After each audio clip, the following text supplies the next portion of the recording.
Hello friends, hi, welcome to our channel. So hi అండి, ఈరోజు recipe వచ్చేసి నూనె వంకాయ. సో నేను నూనె వంకాయ ఎలా చేసిన రెసిపీ షేర్ చేసుకుంటాను. సో ఫస్ట్ దానికోసం వంకాయలు తీసుకున్నానండి. సో నేను ఒక పావు కేజీ వంకాయలు తీసుకున్నాను. సో నేను చేసే నూనె వంకాయ కర్రీకి ఏ వంకాయలను తీసుకోవచ్చండి. మామూలుగా రెగ్యులర్గా అయితే గుండు వంకాయలు చిన్న చిన్నవి తీసుకుంటారు కదా గుత్తి వంకాయకి. సో ఇలా అయినా తీసుకోవచ్చు. సో నేను వంకాయ తీసుకొని ఇలా కట్ చేసుకున్నాను. సో 4 పీసెస్గా కట్ చేసుకున్నాను. అండ్ తొడిమ లాస్ట్లో ఎడ్జ్ కట్ చేసుకున్నాను. సో వాటర్లో పెట్టేసుకున్నాను. సో కట్ చేసిన తర్వాత వాటర్లో పెట్టుకుంటే నల్లగా అవ్వకుండా ఉంటాయి. సో చూసుకొని కట్ చేసుకున్నానండి నేను. సో బాండి పెట్టేసుకొని దానిలో మనం పల్లీలు యాడ్ చేసుకోవాలి. సో డ్రై రోస్ట్ చేసుకుంటున్నాను పల్లీలు. సో మసాలా పౌడర్ కోసం. సో కొద్దిగా పల్లీలు రోస్ట్ అయిన తర్వాత ధనియాలండి. సో 1 టేబుల్ స్పూన్ ధనియాలు యాడ్ చేస్తున్నాను. సో ఇక్కడ 2 టేబుల్ స్పూన్స్ నేను పల్లీలు తీసుకున్నాను, డ్రై రోస్ట్ చేసుకున్నాను. తర్వాత ధనియాలు యాడ్ చేసుకుంటున్నాను. సో చిన్న చెక్క అండ్ 2 మొగ్గలు యాడ్ చేసుకుంటున్నాను.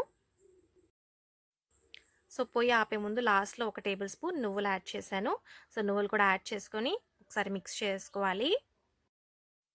సో దించేసానండి. దించేసిన తర్వాత కొద్దిగా ఎండు కొబ్బరి కట్ చేసుకుని యాడ్ చేసుకుంటున్నాను. అండ్ తినే శనగపప్పు 1 టేబుల్ స్పూన్ యాడ్ చేసుకుంటున్నాను. సో ఇవన్నీ చల్లారిన తర్వాత మిక్సీ పట్టేసుకోవాలండి. పౌడర్ లాగా మిక్సీ పట్టేసుకోవాలి. సో నెక్స్ట్ వచ్చేసి నూనె వంకాయకి నూనె హీట్ చేసుకున్నానండి. నూనె హీట్ అయిన తర్వాత మనం కట్ చేసి పెట్టుకున్న వంకాయలు డీప్ ఫ్రై చేసుకోవాలి. సో ఇలా వంకాయలు ఆయిల్లో డీప్ ఫ్రై చేసుకుంటే చాలా టేస్టీగా ఉంటుంది కర్రీ. అండ్ కుకింగ్ టైం కూడా తగ్గుతుంది. వంకాయలు ఫాస్ట్గా కుక్ అయిపోతాయండి ఇలా డీప్ ఫ్రై చేసుకుంటే. సో కుకింగ్ టైం తగ్గుతుంది, చాలా టేస్టీగా ఉంటుంది. మనకి ఈ కర్రీ వచ్చేసి రైస్లోకి చాలా టేస్టీగా ఉంటుందండి. సో హై ఫ్లేమ్ పెట్టేసుకొని మనకి 80% వంకాయ కుక్ అయ్యేదాకా ఫ్రై చేసుకోవాలి. సో చూస్తే మనకు తెలిసిపోతుంది, కొద్దిగా మెత్తగా అయిపోతుంది వంకాయ. సో ఆ స్టేజ్లో తీసేసుకోవాలి. సో నేను వంకాయలు తీసేసుకుంటున్నాను. ఫ్రై అయిపోయాయి. సో వంకాయలన్నీ ఇలా ఫ్రై చేసి పక్కన పెట్టేసుకున్నానండి. చూసారా, మెత్తగా ప్రెస్ అయిపోతున్నాయి, అంటే బాగా కుక్ అయిపోయాయి. సో లేతగా ఉన్నాయి కాబట్టి ఫాస్ట్గా కుక్ అయిపోయాయి. సో తర్వాత ఆయిల్, మనకు తగినంత ఆయిల్ తీసుకోవాలి. ఎక్సెస్ ఆయిల్ తీసేసాను. సో దానిలో ఆవాలు, జీలకర్ర, కొద్దిగా మెంతులు యాడ్ చేశాను. అండ్ కరివేపాకు, ఆనియన్ యాడ్ చేశాను. సో ఒక 2 నిమిషాలు హై ఫ్లేమ్లో మగ్గిచ్చేసుకోవాలి. తర్వాత 1 tablespoon ginger garlic paste add చేశానండి. సో అల్లం వెల్లుల్లి పేస్ట్ పచ్చివాసన పోయేదాకా ఫ్రై చేసుకోవాలి. తర్వాత టొమాటో యాడ్ చేశానండి. నేను 2 టొమాటోస్ తీసుకున్నాను, చిన్నవి యాడ్ చేశాను. సో పెద్దదైతే 1 టొమాటో సరిపోతుంది.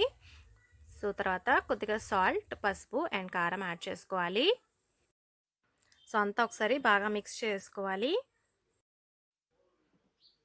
సో అంతా ఒకసారి బాగా మిక్స్ చేసిన తర్వాత చింతపండు రసం యాడ్ చేయాలండి. సో నేను చిన్న లెమన్ సైజ్ చింతపండు నానబెట్టేసుకొని గుజ్జు తీసుకున్నాను. సో అది యాడ్ చేసుకుంటున్నాను. సో ఈ స్టేజ్లోనే తగినంత వాటర్ యాడ్ చేసుకొని హై ఫ్లేమ్లో పెట్టుకొని మగ్గించుకోవాలి. సో ఒక 5 to 10 మినిట్స్ టైం పడుతుంది హై ఫ్లేమ్లో పెట్టుకొని మగ్గించేసుకోవాలి. మీ కన్సిస్టెన్సీకి తగినట్టు వాటర్ యాడ్ చేసుకోండి. సో తర్వాత డీప్ ఫ్రై చేసి పెట్టుకున్న వంకాయలు యాడ్ చేసుకుంటున్నాను. 1 by 1 అన్నీ యాడ్ చేసుకుంటున్నాను.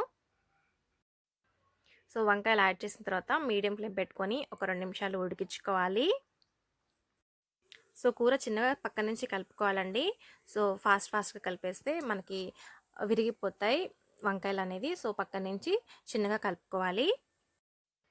సో ఇది మనం పల్లీలు, ధనియాలు ఫ్రై చేసి పెట్టుకున్నాం కదా, డ్రై రోస్ట్ చేసి పెట్టుకొని మిక్సీ పట్టుకున్నాం కదా. సో ఆ పౌడర్ 2 టేబుల్ స్పూన్స్ యాడ్ చేస్తున్నాను. సో మనకి పులుసు అనేది చిక్కబడుతుంది అండ్ టేస్ట్ చాలా బాగా ఉంటుంది. అండ్ పౌడర్ ఎక్కువ ఉంటే మనం ఏదైనా ఫ్రైలోకైనా యూస్ చేసుకోవచ్చు. సో పౌడర్ కూడా యాడ్ చేసిన తర్వాత మన పులుసు ఇలా చిక్కబడిపోతుందండి. అండ్ లో ఫ్లేమ్ పెట్టుకొని ఒక 5 నిమిషాలు మగ్గిచ్చేసుకోవాలి. సో నూనె అంతా పైకి తేలుతుంది. కొత్తిమీర వేసుకొని గార్నిష్ చేసుకుంటే సరిపోతుంది. చాలా టేస్టీగా ఉంటుంది.